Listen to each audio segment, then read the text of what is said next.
It was a warm afternoon in Arizona. The sound of kids playing filled the air.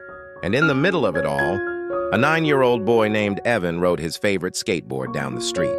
But then, he heard something. A soft cry. A tiny, desperate sound coming from a nearby alley. When Evan looked closer, he saw a group of older kids surrounding a kitten. They were laughing, throwing small stones, and the little cat was terrified. Evan didn't even think twice.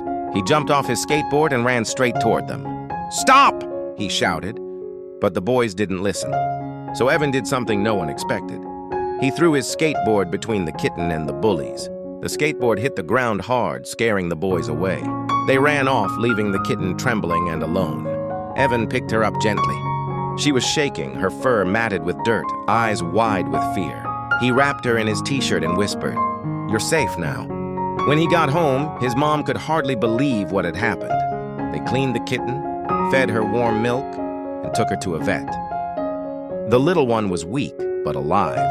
Evan decided to name her Lucky, because that's exactly what she was. Days turned into weeks, and Lucky began to trust again.